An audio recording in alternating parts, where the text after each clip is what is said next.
Fathers day पे आप सभी को हार्दिक शुभकामनाएं।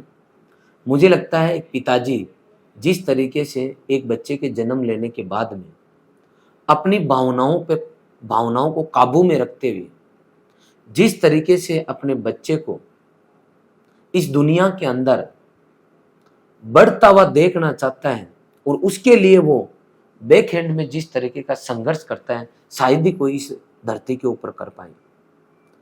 लेकिन मुझे लगता है आजकल के पेरेंट्स को और विशेष तौर पे पिताजी को थोड़ा सा अवेयर होना पड़ेगा, क्योंकि आपकी मुझे लगता है एक पर्टिकुलर एज में वर्तमान टाइम में पकड़ कम हो गई है कि सर आप क्या कहना चाहते हैं। जी हाँ, मैं कहना चाहता हूँ कि जब बच्चे की उम्र 16, 17, 18, 19, 11, 12 या फिर 12वीं के बाद में विशेष तौर पे नीट, जेई, जेड, सीयूटी इन एग्जाम्स की जब बच्चा प्रिपरेशन करता है, ये एज जब उस बच्चे की हो जाती है तो पेरेंट्स को ऐसा लगता है, विशेष तौर पे पिताजी को, कि अब बच्चा बड़ा हो गया है, इसको इसके हाल पे छोड़ देना चाहिए।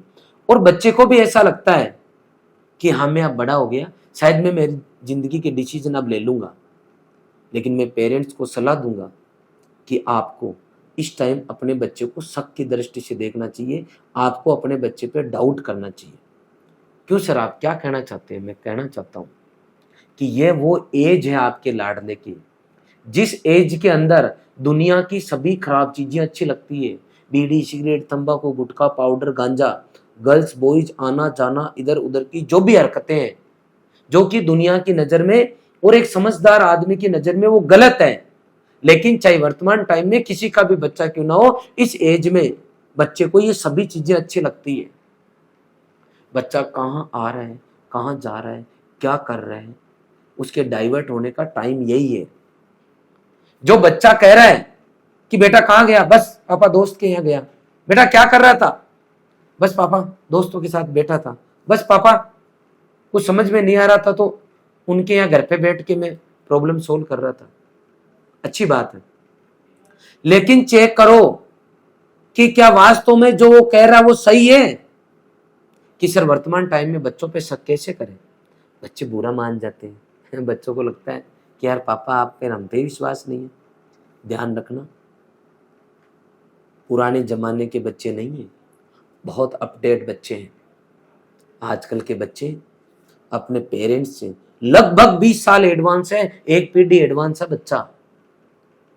वो आपको इस तरीके की बात बोलेगा बच्चा, अपना खुद का बच्चा, कि आपके पैरों तले से जमीन खिसक जाएगी। इस तरीके से इमोशंस के साथ बच्चे बात करते हैं। कई बार तो लगता है यार ये मेरा बच्चा है या किसी का पुनर्जन्म हुआ है। वर्तमान में सभी पेरेंट्स को ऐसा लगता है कि मेरा बच्चा होशियार है। वास्तव में होशियार है, क्योंकि वर्तमान टाइम में जो पेरेंट्स जिस टेक्नोलॉजी में रह रहे हैं उसी टेक्नोलॉजी के साथ में नए जो बच्चे हैं वो थोड़ा सा एडवांस आ रहे हैं। आपके और हो सकता है मेरे मम्मी पापा गांव में रहे हो, ऐसी जगह रहे हो जहाँ टेक्नोलॉजी नहीं हो, जहाँ घूंघट निकालती हो आपकी मम्मी। जब आपकी परवरिश, जब आप 9 महीने पेट में थे, उस टाइम हो सकता है आपकी मम्मी टेक्नोलॉजी के साथ में नहीं थी। लेकिन वर्तमान में हर मम्मी टेक्नोलॉजी से जुड़ी हुई है, इसलिए बच्चे भी अपने एडवांस आ रहे हैं। मैं ये कहना चाहता हूं कि कभी भी आपको आपका बच्चा जो आंखों के सामने आपको नजर आ रहा है वो हमेशा रहे, जरूरी नहीं है। क्योंकि वो जो फेस सामने आपको, जिस फेस में आपको दिख रहा है, जो उसका फ्रंट व्यू आपको बच्चे का दिख रहा है, हमेशा वैसा आपका बच्चा हमेशा रहे, जरूरी नहीं है। क्योंकि 16, 17, 18, 19 की उम्र, विशेष तौर पे 16, 17 की एज बहुत क्रिटिकल एज है। इसमें बच्चा डाइवर्ट होता है। इस टाइम आपको अपने बच्चे पे शक करना चाहिए, और बच्चे को कह के करना चाहिए। उसको बताओ कि बेटा मुझे इस जमाने पे विश्वास नहीं है, मैं तेरे पे शक करूंगा। क्यों पापा, क्यों करोगे? तो उसको एग्जाम्पल दो कि उस श्याम जी को जानता है, एग्जाम्पल वो दो जिसको आप भी जानते हो, आपका बच्चा भी जानता हो। कि बेटा श्याम जी को जानते हो कि हाँ पापा वो कपड़े वाले, बहुत पैसा है पापा उनके पास, हाँ वही उनका बच्चा है। हरी उसको जानता है, हाँ पापा, घर ही खराब कर दिया पापा उसने तो, नशेड़ी हो गया, पता ही नहीं है कब क्या करता है। उनके पापा का तो नाम ही खराब कर दिया। अच्छा, और उन मोहन जी को, और चारणवास वाले, उनको जानता है? हाँ पापा, वो तो रिश्तेदार ही तो है अपने। अच्छा, और उनका बच्चा सुनील है वो? कि हाँ पापा, वो और ये राहुल तो बराबर ही है। पूरा घर ही खत्म कर दिया पापा उन्होंने तो। इसका मतलब है उस बच्चे को ये पता है कि ये दोनों ही पेशे वालों के, लेकिन उनके बच्चे डाइवर्ट हो गए। अब बच्चे को बताओ कि बेटा ये डाइवर्ट इसलिए हुआ है क्योंकि इन्होंने पिता धर्म को सही नहीं निभाया, पिताजी ने पिताजी का रोल अदा नहीं किया। क्यों पापा, क्या कमी छोड़ी उन्होंने? उन्होंने तो सबसे पहले बाइक दिलाई थी गांव में अपने बच्चे को, फिर क्यों पिताजी का धर्म नहीं निभाया? हाँ। जब बच्चे की उम्र 16, 17, 18 की थी, उनका बच्चा कहाँ जा रहा है, क्या कर रहा है, किनके साथ रहता है, इसकी जानकारी पिताजी ने कभी नहीं ली। बच्चे ने हमेशा यही कहा, दोस्त के साथ गया, मैं यहाँ पे गया, मैं बैठ के पढ़ रहा था, मैं उसके साथ काम कर रहा था, उसके रूम पे रह गया 4 घंटे, 4 दिन उसके रूम पे ही रहूंगा पापा, क्योंकि फिजिक्स की मेरे को प्रॉब्लम सोल्व करनी है। अब पिताजी ने पता ही नहीं किया वहां किया क्या। अब जब बच्चा बिल्कुल रास्ता भटक गया तो अब वो दौड़ से ही बाहर हो गया, नशेड़ी हो गया, सुन्ना हो गया, या फिर उसका ऐसा जोड़ा बन गया जो कि घर वालों को पसंद नहीं है, और उसकी अलग ही दुनिया हो गई। इसका मतलब कोई भी बच्चा रास्ता रातों रात नहीं भटकता। बच्चे को समझाओ कि बेटा मैं तेरे को खोना नहीं चाहता, मुझे तेरे पे विश्वास है, इस जमाने पे विश्वास नहीं है। अगर आप रास्ता भटक गए बेटा तो पूरा घर बर्बाद होगा, तेरी जिंदगी बर्बाद होगी। इसलिए आप कहाँ जा रहे हो बेटा, क्या कर रहे हो, कहाँ पढ़ रहे हो, किस टाइम क्या कर रहे हो, क्या फोन देख रहे हो, फोन में क्या चला रहे हो, किन लोगों के संपर्क में हो, इस पे बेटा मैं बैक हैंड से पूरा पता रखूंगा। मैं तेरे पे डाउट करूंगा। मैं 30 साल के बाद में एग्जाम्पल नहीं बनना चाहता उन मोहन जी की तरह कि उनका बच्चा बिगड़ गया, क्योंकि ये उम्र बिगड़ने की है, रास्ता भटक सकता है बेटा।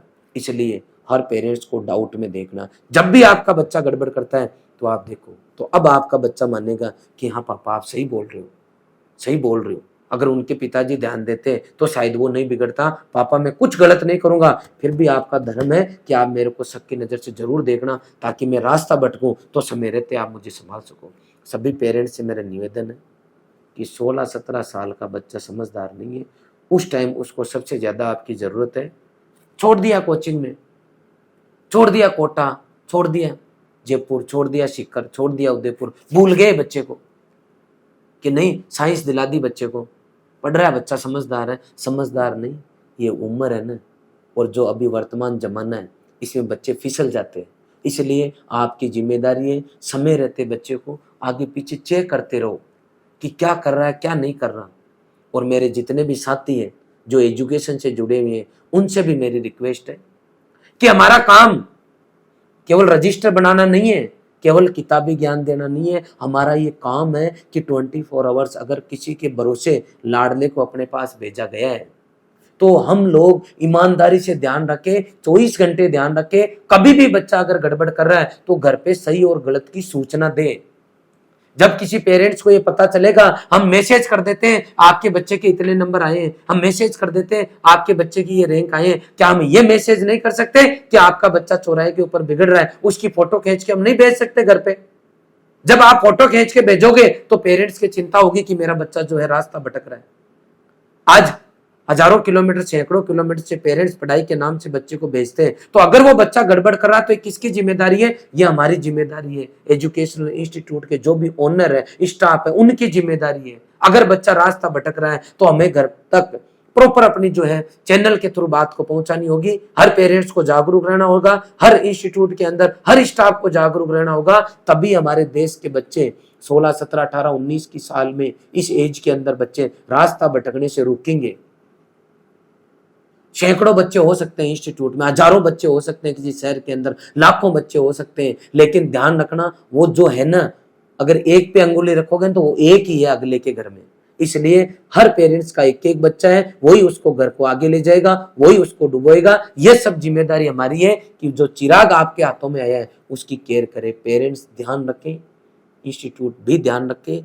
मुझे लगता है कि जब बच्चा किसी एजुकेशनल इंस्टीट्यूट के हाथ में पेरेंट छोड़ के चले गए कि ये लो सर हमारा बच्चा, उसके बाद में माँ बाप वो इंस्टीट्यूट है, उस इंस्टीट्यूट के ओनर है, वहां के गुरुजी है, उनकी जिम्मेदारी है कि रास्ता भटकने पर वो घर पे सूचना दे, ताकि इस देश के युवा रास्ता नहीं भटके। क्योंकि इस एज में बच्चा ईमानदारी से पढ़ेगा, कुछ सीखेगा, तो 23-24 की उम्र में उसके हाथ में प्राइवेट या गवर्नमेंट कोई जॉब आएगा। अगर इस उम्र में जॉब नहीं आया तो उस बच्चे को अपराधी बनने से कोई नहीं रोक सकता। क्योंकि इस एज के अंदर 24 की एज में बच्चे को पैसा चाहिए, इज्जत चाहिए। और अगर उसने मोबाइल फोन ही चला लिया, खाली वो कोई गलत लाइन पे पड़ गया, इस उम्र में उसने नशा कर लिया और घर से हर महीने पढ़ाई के नाम से पैसा मंगाता रहा, पहले तैयारी कर ली, बाद में कॉलेज कर ली, हर कहीं से पढ़ लिया, पैसा मंगाता रहा, अब ना उसके पास नौकरी है, ना कोई उसका कोई आगे पीछे का सोचने वाला है, उस केस के अंदर बच्चे को पैसा चाहिए पेट भरने के लिए और उसको अपराध की दुनिया में शामिल होना पड़ेगा। इसलिए ध्यान रखना हमें कि बच्चे को वो हुनर सिखाना है कि 25 साल की उम्र तक जो बच्चा है अपने पैरों पे खड़ा हो सके। और उसके लिए शिक्षा एकमात्र उपाय है जिसमें गरीब से गरीब बेस्ट से बेस्ट कर सकता है। लेकिन ये सब तब पॉसिबल है जब पेरेंट्स और एजुकेशनल इंस्टीट्यूट खुद एक पेरेंट्स की भूमिका निभाए। पिताजी और इंस्टीट्यूट के गुरुजी दोनों पेरेंट्स की भूमिका निभाए कि नहीं, हमारा फर्ज है इसको सिखाना। कॉलेज में जा रहे हो तो कॉलेज की जिम्मेदारी है कि बच्चों का ध्यान रखे, केयर करे, गड़बड़ करने पर घर पे सूचना दे। आज इस फादर्स डे पे मैं इतना ही कहना चाहूंगा कि वर्तमान टाइम में जब बच्चों की स्थिति देख रहे हैं तो बहुत दुख होता है, बहुत दुख होता है। आत्मा जलती अंदर से, छेद हो जाता है जब किसी यूनिवर्सिटी, कॉलेज, इंस्टीट्यूट के बाहर बच्चे बीड़ी, सिगरेट, तंबाकू, गुटखा, रात भर इधर उधर की हरकतें करते हुए जब देखते हैं तब बहुत दर्द होता है, बहुत दर्द होता है। सबसे रिक्वेस्ट है कि अगर हमें इस देश को महान बनाना है तो इन युवाओं से ही काम चलेगा, इन बच्चों से ही काम चलेगा।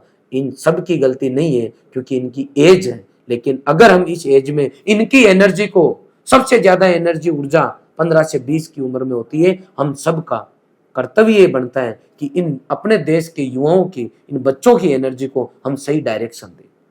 इस एज में वो भटक सकते हैं लेकिन हमें सही रास्ता दिखाना होगा।